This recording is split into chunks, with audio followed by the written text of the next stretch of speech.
You will earn more money this year than your grandparents earned in a decade, and you will probably save less of it. That sounds impossible, but the data is brutally clear, and the reason has almost nothing to do with how much you make, and everything to do with a glitch buried deep in the way your brain handles the future. The real answer is crawling beneath your feet. Step outside and look at the ground. Somewhere near you, a colony of ants is doing something you find almost impossible. They are saving, not for today, not for this week, for a season they cannot see, a winter they have never experienced, a hunger that has not arrived yet. You think you are the intelligent one here. Let's test that. Picture your colony. A few thousand ants, a network of tunnels, a queen at the center. Every day your foragers leave the anthill and bring back crumbs, sugar, seeds, tiny green leaves. Each crumb is a unit of wealth. Each one represents work done, risk taken, energy spent crossing dangerous open ground. Now here is the strange part. When a forager ant finds a crumb, it does not eat it. It carries that crumb all the way home and hands it to the colony. The wealth gets stored, pressed into the walls, saved into the deep chambers where the cold cannot reach. The ant that found the food does not consume the food. Imagine doing that with your paycheck. This behavior has a name in economics. It's called deferred gratification, the ability to give up something good now for something better later. And for most of human history, we assumed it was simply a matter of willpower. Strong people saved, weak people spent. End of story. Then a psychologist named Walter Mischel sat a group of small children down in a room, one at a time, and put a single marshmallow on the table in front of each of them. The rule was simple. You can eat this marshmallow right now, or you can wait 15 minutes, and if it's still here when I come back, you get 2. Some children ate it the second the door closed. Others covered their eyes, sang to themselves, turned their chairs around, anything to survive the wait. What's remarkable is what happened decades later. The children who waited grew up to have better grades, better health, better financial stability. The marshmallow test, it turned out, wasn't really about marshmallows. It was about a single quiet skill, the ability to value a future you cannot yet touch. Your ant colony passes this test every single day without thinking. You, on the other hand, were not built for it. Here's why. Your brain evolved in a world where the future was a luxury almost no one could afford. For nearly all of human existence, food rotted, winters killed, and the ancestor who hoarded berries while a rival ate them and grew stronger did not pass on their genes. Spending now was survival. The instinct to grab the reward in front of you is not a character flaw. It is ancient, hardwired, and screaming at you every time you open a shopping app. Economists have a precise term for this glitch. They call it hyperbolic discounting. It means your brain doesn't value the future at a steady, sensible rate. It crushes it. A reward today feels enormous. The same reward a year from now feels faint, almost imaginary, like it belongs to a stranger. Ask yourself which you'd rather have, $100 today or $110 next month, and most people grab the 100. The future stranger can fend for themselves. The ant does not have this stranger problem. To the colony, the ant of next winter is not a stranger. It is the colony. There is no future self to bargain with, no separate person down the road who has to deal with the consequences. The colony saves because the saver and the spender are the same creature. That is the thing you've lost.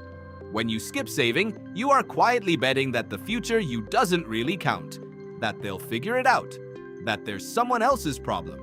The ant has never made that bet, and that is the entire secret of its wealth. Now watch what happens when the colony stores its crumbs. A crumb saved underground is not just a crumb waiting.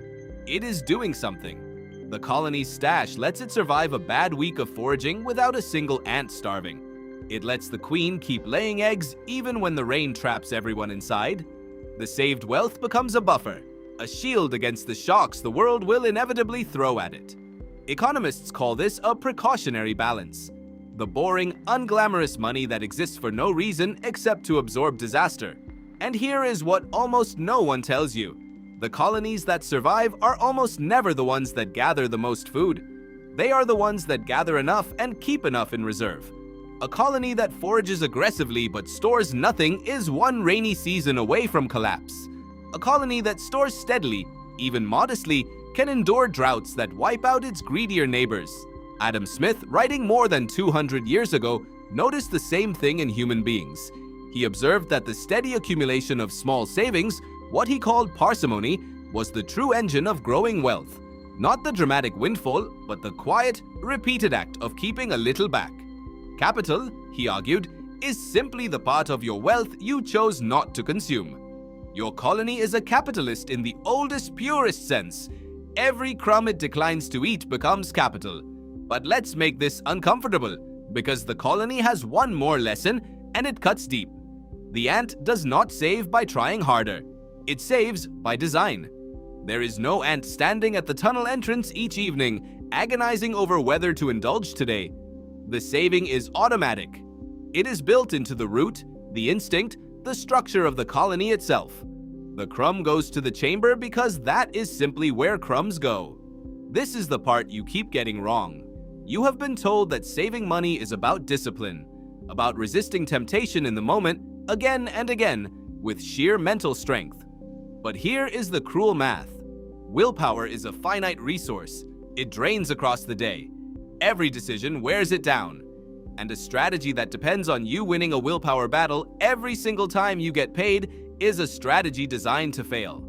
The behavioral economists Richard Thaler and Cass Sunstein discovered something powerful about this. People save far more not when you lecture them about the future, but when you change the default.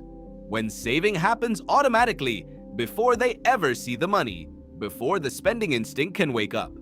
They called this nudging.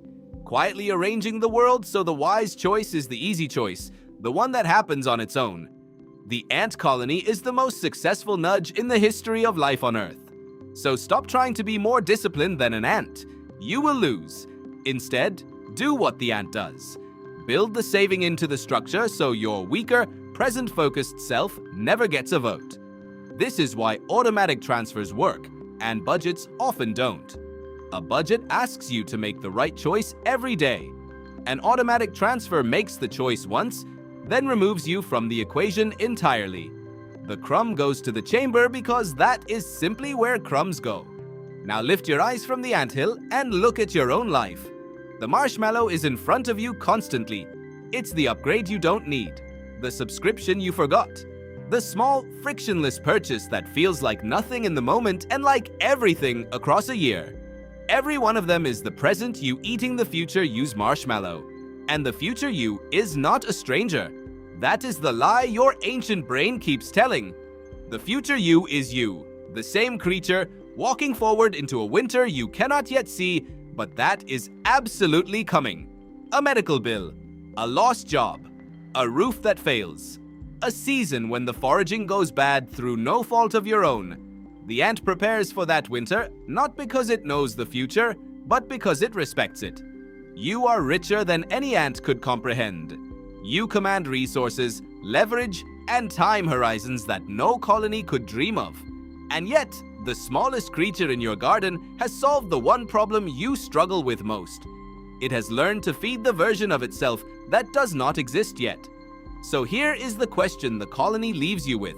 Not whether you can earn more, you almost certainly can. The question is whether you can do the one thing that comes effortlessly to a creature with a brain the size of a grain of sand. Can you give a single crumb to a self you'll never meet and trust that they're worth it? Because here is what's true, and you can feel it now. You will earn more money this year than your grandparents earned in a decade.